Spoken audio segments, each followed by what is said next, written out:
Hey guys, Assalamu alaikum. It's me Shobik Shitol and welcome to my another vlog. So guys, thumbnail দেখে আপনারা ইতিমধ্যে জেনে গিয়েছেন আমি কোথায় গিয়েছিলাম।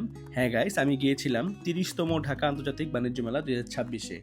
সো আপনাদের কাছে সবার আগে সরি জানিয়ে রাখছি, কারণ এই ব্লগটি আমি অনেকদিন লেট করে আপলোড করতেছি তার জন্য। আমরা গিয়েছিলাম 23 জানুয়ারি রোজ শুক্রবার, আর এটাই ছিল আমার জীবনের সবচাইতে বড় ভুল। কারণ গাইস, আমরা বাণিজ্য মেলায় পৌঁছেছিলাম বিকেল 4টা বাজে। আর 4টা বাজে পৌঁছানোর পর এই যে দেখতে পাচ্ছেন মানুষের ভিড়, এই ভিড় ঠেলে আমাদের ভিতরে ঢুকতে ঢুকতে প্রায় সন্ধ্যা হয়ে যায়। সো এই যে গাইস, ভিতরে ঢোকার পরে এরকম দেখতে অনেকটা। আর সত্যি কথা বলতে এত মানুষ, হাজার হাজার মানুষ ছিল গাইস, যেটা দেখে আমার একদমই বিরক্তি লেগেছিল। এত মানুষের মধ্যে গাইস ঘুরে তো কোনোই মজা পাওয়া যায় না, সেটা তো আপনারা কম বেশি জানেনই। সো যাই হোক গাইস, ব্যাড লাক নিয়ে ভিতরে ঢোকা শুরু করলাম। আসলে ঠিক মতন কোনো কিছু দেখতে পারতেছিলাম না, কারণ অনেক বেশি মানুষ ছিল এখানে। আমার ইচ্ছা ছিল গাইস বাণিজ্য মেলার প্রত্যেকটা জায়গা ঘুরে দেখার, কিন্তু কষ্টের কথা কি আর বলবো, যেইখানে যাচ্ছি গাইস সেইখানে হাজার হাজার মানুষ ছিল। সো এত মানুষের মধ্যে আসলে অনেক বেশি বিরক্ত লাগতেছিল, তার জন্য সব কিছু বাদ দিয়ে ডিসিশন নিলাম খাওয়া দাওয়া করব, তাই ভালো একটা রেস্টুরেন্ট খোঁজা শুরু করলাম। তো গাইস, অবশেষে তুর্কিশ রেস্টুরেন্ট আমি দেখতে পাই, আর এই রেস্টুরেন্টের বেশ কয়েকটা রিভিউ আমি দেখেছি যেগুলো বেশি একটা ভালো ছিল না। সো আমি বেশি চিন্তাভাবনা না করে মিঠাই বেকারি অ্যান্ড শপে ঢুকে পড়ি কিছু খাওয়া দাওয়া করার জন্য।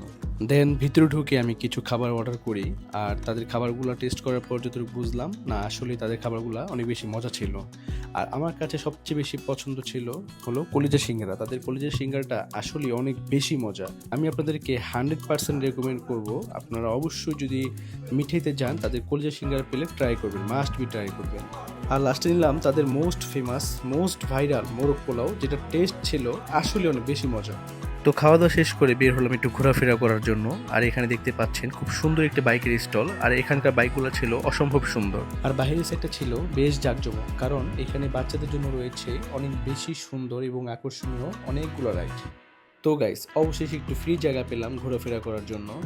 আর সত্যিটা কথা আপনাদের সাথে শেয়ার করি, আমার ছোট থেকেই মেলা অনেক বেশি ভালো লাগে, কারণ মেলার মধ্যে বিভিন্ন ধরনের খাবার পাওয়া যায়, মেলার মধ্যে চরকি আছে, বিভিন্ন ধরনের রাইড আছে, আমার এগুলা কিন্তু অনেক বেশি ভালো লাগে। আর আমার মতন আপনাদেরও যদি এগুলো ভালো লেগে থাকে অবশ্যই একটি কমেন্ট করে জানিয়ে দেবেন। ঘুরতে ঘুরতে দেখতে পেলাম এখানে অনেক ধরনের বিরিয়ানি দোকান আছে, আর বেশিরভাগই তাদের নাম দেওয়া হাজির বিরিয়ানি, ওই হাজির বিরিয়ানি, এই হাজির বিরিয়ানি। আসলে হাজির বিরিয়ানিটা কেন দেয় আমি সেটা জানি না, তারা কিন্তু নিজেদের স্টলের নাম নিজেদের নামও দিতে পারে, এটা কিন্তু দেওয়া বেটার মনে করি। এখানে যেমন দেখতে পাচ্ছেন আসল হাজির বিরিয়ানি, এটা কেমন নাম বুঝি না, আপনাদের কিরকম লাগে অবশ্যই কমেন্ট করে জানাবেন।